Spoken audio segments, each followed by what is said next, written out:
Looking out at all of you, I'm so honored to be allowed to speak with you. Seed has been a tremendous blessing for us, so I'm eager to share some of the lessons that we've learned along the way. I'd like to start by saying that Prep and Seed exceeded my wildest expectations. When my oldest Danny was accepted, I had two false assumptions. First, I thought that there was only one goal. I thought that the goal was to get A's and from a special prep curriculum and then go on to a place like Georgetown or Boston College. My second assumption was even worse. I thought that Seed was there to get us started, but it would be up to us to keep the boys on track and succeed. Fortunately, heroes started to show up. Mr. Goodwin, his mentor, Dr. Andrade, Mr. Gualtieri and Mr. Cashman, Mr. D, Mr. Hanrahan, Mrs. Clark, Coach Carey, and dozens of teachers started to pop up. And things like Seed and AMDG, Become a Man for Others, Don't Be a 230 Kid, Be Open to Growth began to have meaning. In a short time, I started to understand that there wasn't a magic curriculum. I realized that Prep's unique value came from hard work and the talent and care of its faculty and administration and support staff. It became clear that the teachers weren't just mailing in their performances, they were inspiring the boys. My usual routine conversation, how was school? Good. Do you have homework? No. Changed to conversations like Pete asking what I thought about Brutus and Shakespeare, or do I have a favorite Greek hero, or pointing out that cells are a lot more complicated now than when I used to go to school. And don't get me started with Mr. Goodwin. He's everywhere, doing everything for Prep and the Seed kids.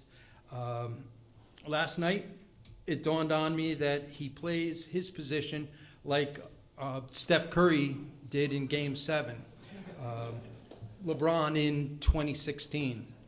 He seems to know what's coming, and nothing gets by him.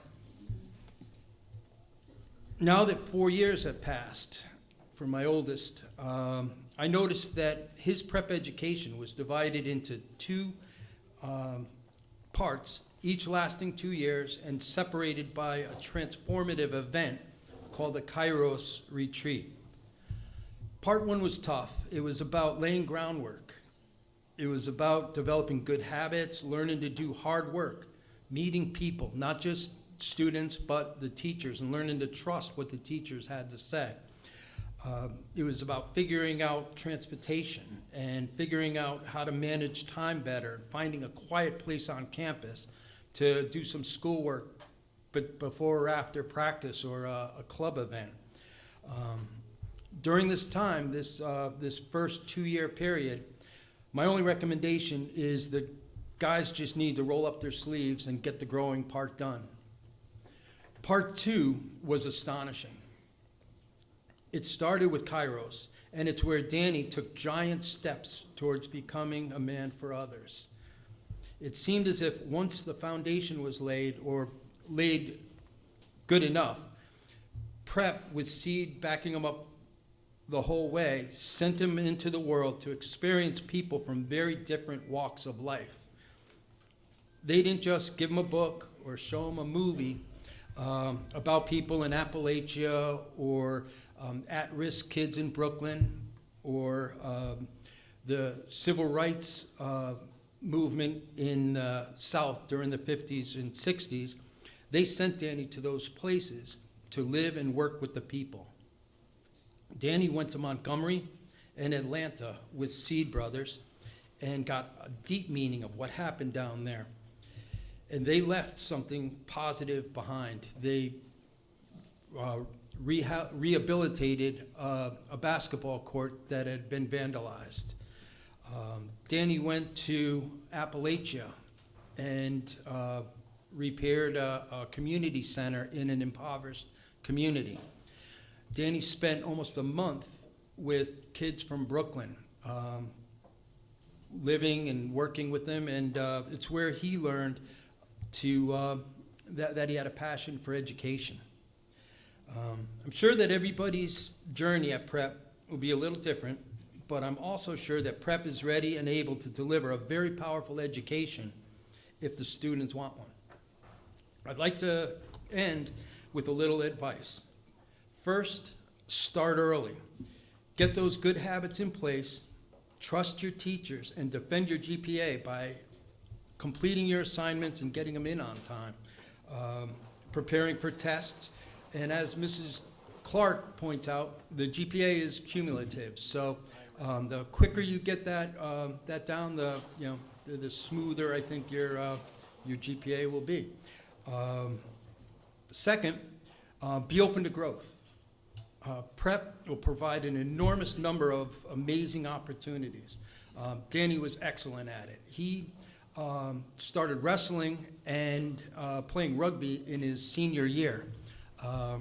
Loved it, loved both of the sports. His first wrestling match, I enjoyed watching. I didn't know anything about wrestling, but he had one move. It was obvious. And if it worked, he won. And if it didn't, he lost. Really fun thing to watch. And in rugby, I don't know what's going on. I spend most of my time praying that he doesn't have to make a tackle on somebody like Malachi, but but so far God hasn't asked me to do it. I'm sure he would if he had to. And then third, go to Kairos as soon as possible. That's something that I don't know a lot about, but it was so enriching, and I think it's something that you absolutely should try to do. And then finally, if you're a parent or a guardian and you have an opportunity to go to an event that you're invited to with Prep, you should do it. Going to masses and seed meetings and events like meeting Deacon Arthur Miller has made me a better person. Thank you. I really am honored to speak with all of you. Good luck.